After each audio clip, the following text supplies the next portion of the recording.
Well, hello everybody and welcome to 2019. This is G Bear, formerly of G Bear's Homestead in the Desert, and I've come up with a new name. Well, I didn't actually come up with it. Some of my followers did. I asked for suggestions. I got a whole slew of them, and I figured the only fair way was pick the best ones that I liked the most, throw those in a hat, and draw them out and see what comes out of it. So, this is what I've got. My new channel name, as you probably can see, is Off-Grid Ways, Home in the Desert. And it'll be G Bear with being your host here, of course. So the name of the channel now is Off-Grid Ways, Home in the Desert. And the new playlist that will contain all of this year's videos will be called High Desert Homestead Year 3.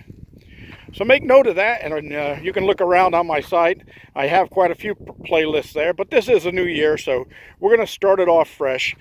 It's not actually the third year that I'm out here until March, but we're going to get an early start and make it New Year's will be the marker from now on. All right, so what have I been doing today? Well, I got my machine running, and I dug out all of the stuff, that the bottom silt that drained down into here, or not all of it, but most of it. And I pulled out probably 30 to 40 bucket loads from in here. And right now in the center here, it's probably 3.5 feet deep. So you can see where I scraped some up the wall there. And I'll be pulling that out of there because I'm going to take most of this out and then turn that berm to meet with those others I just put up. And then I started digging an extension here, and where it broke through, I actually broke through even more. So this part will disappear right here where my shadow is, and this will all become one giant pond here. And all of this part here will pile up onto where this bush is, and that's going to become an island, because I'm going to keep going around the back side of that bush and come around over here, around the back side of this bush. That little bush will probably be a part of the shoreline, and then I'm going to come through here, and just before that bush, that'll be part of the shoreline. Then I'll start cutting this back down inside of here, and I've got a lot of digging to do. And this is not a high priority, but I've been watching the weather, and looks like we got an opportunity for a chain of rainstorms coming starting on the weekend, Saturday and Sunday. And then it'll be Saturday, Sunday, Monday with a chance of rain, then skip Tuesday, Wednesday, Thursday, a chance of rain. It's going to be one of those on and off rain things for the next 15 days or so, from what I understand.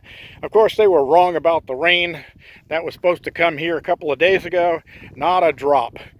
And I guess it really PO'd some of the engineers, the geoengineers, because every cloud you see in this sky right now all comes from the chemtrails from planes. Every single one of them. There wasn't a single cloud in this sky until all these planes started doing this. And then they spread out into like that. And then they spread out into like this. And they just keep spreading out and spreading out. And I've never seen a contrail or even heard of a contrail doing anything like that. So that's my opinion. But yeah, you can see they've really filled this sky up with them. And there's one going across right now doing another one. And they'd always do that crisscross pattern. I don't know why, but and they make big X's in the skies right over me. So they're probably saying, hey, this is the place. All right, so we got that part done. We're going to move on over, and I want to show you something. I did tie the green tarp back down again. It still flaps in the wind, but there's still enough of it there to possibly catch a little bit of rainwater. If I could figure out how to keep it inside the rain barrel to where it all comes down to one point, because every time I put it in there, the winds pick up, flip over the rain barrel, and so forth. So I'll have to come up with something on that. But I want to show you how strong those winds were last week. I thought it had torn itself off the slip knot on the tarp here in this corner, but it's still holding there. What it actually did was it broke the rope. I tied it back here with a square knot, but it broke this, that's a 3/8 inch rope, nylon rope. It just snapped it right there. So that must have been some pretty strong winds. Well, not must have been. I was here. It was strong. All right. So we're getting some work done. And the girls have had their treat already. The eggs laying has dropped off because of the freezing temperatures at night. They're getting a little bit stressed. I'm getting anywhere from 2 to 3 eggs a day now, down from the 6 to 8 eggs I was getting before. But as soon as the weather changes, I expect it to pick back up again. And I had some blue barrels, 3 of them that I had filled up on my trip down to the OC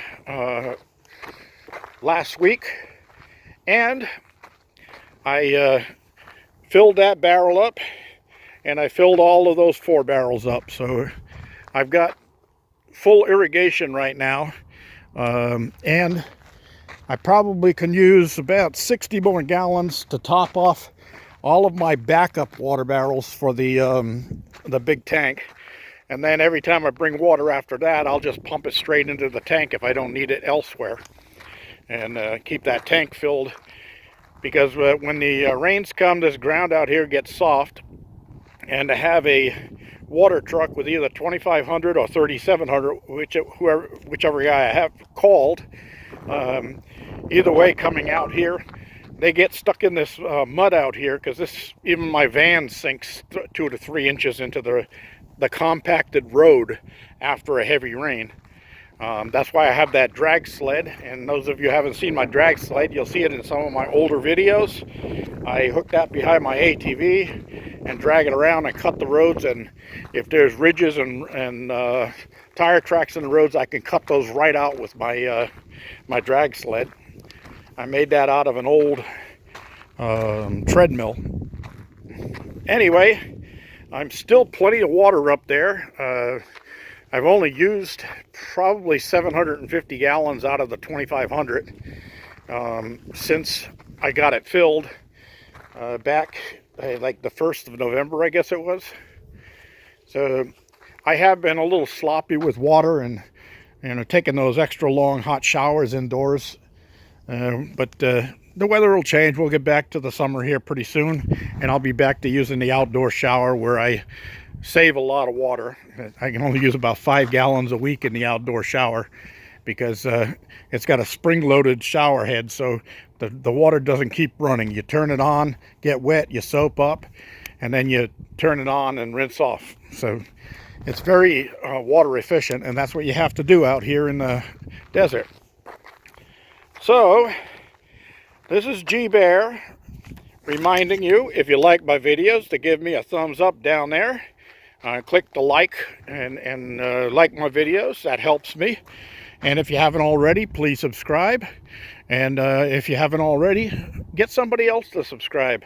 I'm shooting for 5,000 subscribers here ASAP. And let's see if we can't get there together. There'll be a lot of great videos coming up. I've got plans made, and I've got a few side jobs to make some of the EFTYs, E-F-T-Y. That's earnings for the yearnings. And we'll see what I can pick up from there. All right. I'll take you for a quick walk over here to the garden house and show you how things are going in there. I am going to be making some Portuguese kale soup. They call it Caldine back in New England. That's what I got my kale growing for. And I got some onions peeking out of that one right there. And you can see my radishes and that little cactus looking thing. Haven't got a clue what that is, but I've seen a few others growing around. And my chicken grass is growing pretty good.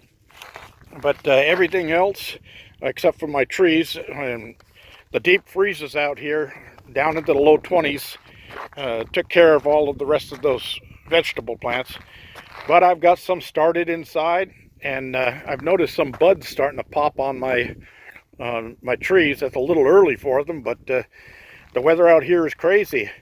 We have freezing temperatures for 2 or 3 days, and then we have temperatures in the 60s. Those trees don't know what they're doing. That's all. You see my turbines going, the flag is blowing, and cold beer is calling me. So I'm going to go take care of that right now, and we'll be talking again soon. G Bear signing off.